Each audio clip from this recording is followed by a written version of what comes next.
Hello, welcome to a very cold and wet Lennoxtown. Just out of the Martin O'Neill press conference. The Martin O'Neill press conference for his third spell in charge of Celtic, his second spell this season. I think everyone here at Lennoxtown has had the Men in Black pen out and erased the last 33 days under Wilfred Nonce, and there's a new regime again with Martin back.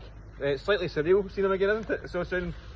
It's absolutely mental. Just another bonkers turn to the season, you know. It's crazy.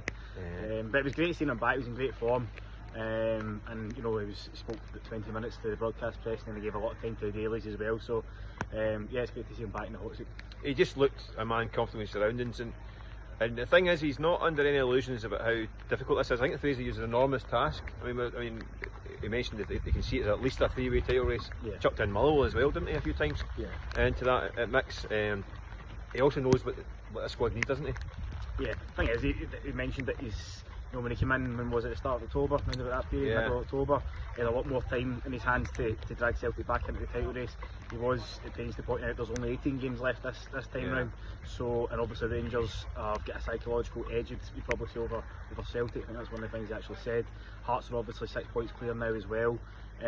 So it is the January transfer window. Paul Tisdale has gone, so he did mention that Sean Maloney is actually going to be playing a big part in leading the process. I think he's been involved behind the scenes in some capacity as well. So I think Martin O'Neill said he will have the final say in all transfers, but Sean Maloney's obviously doing a lot of background and digging. Yeah, I found that interesting because I understand that when he left, when Nonce came in, I think he's spoken to the club board and explained what this team was lacking, what was needing. And I think he's now back knowing this, and he's now in the January window, and he has got the tools now and the resources to go and something about it. He admits himself he will be relying. I think Maloney has been doing work behind the scenes. I think Paul Tisdale's time was running out long before he actually left. I think the last few weeks he's been kind of slowly edging towards the door. Maybe on holiday. I don't know if it's garden leave or holiday, but he's now gone for good. But Maloney's been picked up the baton, and he's been doing a lot of work behind the scenes. Obviously, the scouting department's still there, so there are players that are popping up, but O'Neill knows what he needs, doesn't he? I mean, it's stating the obvious, isn't it? He did say, we all know in this press room exactly what's required, so you can guarantee your bottom drawer that there'll be a striker coming in, probably another midfielder, and definitely a defender.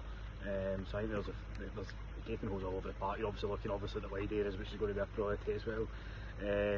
So yeah, I mean, £77 million in the bank. You'd expect Celtic to spend it. We've obviously brought in a loan player. Martin O'Neill admitted he didn't know anything about that. It's going to be a massive few weeks ahead, and I suppose if you're going to appoint a manager, this is the right time to do it, because he's got a chance to actually, you know, put his own stamp in the team. And there's fewer better judges of players than Martin O'Neill. Well, I mean, the big question is, do Celtic have a better chance now of winning the league with Martin O'Neill back? Yep, 100%. That's why the board have made the decision to make the change, because they knew it was a lost cause this season if Wilfred Nonce was able to continue. To be fair, they've taken a lot of stick this season, you could argue correctly so, but you know, they deserve a bit of credit for ending this kind of disaster class, if you like. Yeah, but he's not a miracle worker, because I mean, I think Celtic's chances have been increased with Martin O'Neill back in charge. I think under Wilfred Nonce he was going nowhere, unfortunately for him. I think so the Celtic's odds are improved with Martin O'Neill, but he does need help. Yeah. He does. So it's over to the club now to provide him with the resources he needs, because Celtic in this current form, I don't think they're going to win the league. I mean, that's the thing, the fans are obviously rightly delighted that Martin O'Neill was back, but you do forget, like, he was grinding out results. Cal McGregor dug them out a hole in the last minute against St Mirren, where they deserved nothing, a draw at the very most. Same against Dundee in his final game. Celtic weren't impressive at all. No. Hibs again, it was a grind to get a 2-1 win, so it wasn't you know, fast flowing silky football. It was on night. You know, he worked with the tools he had to the best of his ability, so I think it will be the same again, but he does have this ability to bring in players, which is going to be key. I think. The Celtic need to spend it wisely. We've got £77 million in the bank.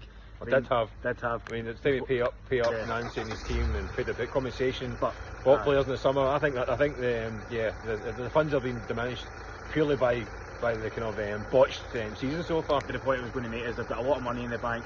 Rangers are obviously going to spend this January as well. But people forget Hearts have got the best analytics system in football, so they're going to recruit wisely. So look at the Jamestown Voodoo. Yeah, so I mean, you're already looking at the run of fixtures ahead in January, and that game at Tynecastle at the end of the month is going to be absolutely massive, and Celtic really can't afford to lose that. So, you know, I'm surprised in a sense that they've not managed to get a striker in by this point. You know, they've known since the last 18 months. 1 minute past midnight, you should be a strike in the door. They've known since the last 18 months that Kilgore had wanted to leave. He obviously left in January, still not been any replacements, so they need to have players in the door by that game against Hearts at Tynecastle at the end of the month. Listen, Celtic have been saved for a rainy day, and it looks like it's happening here, so we're getting out of Dodge. Thanks for watching. Keep an eye on the Daily Record website and in the paper for all the updates and Celtic and everything else. Catch you later. Thanks.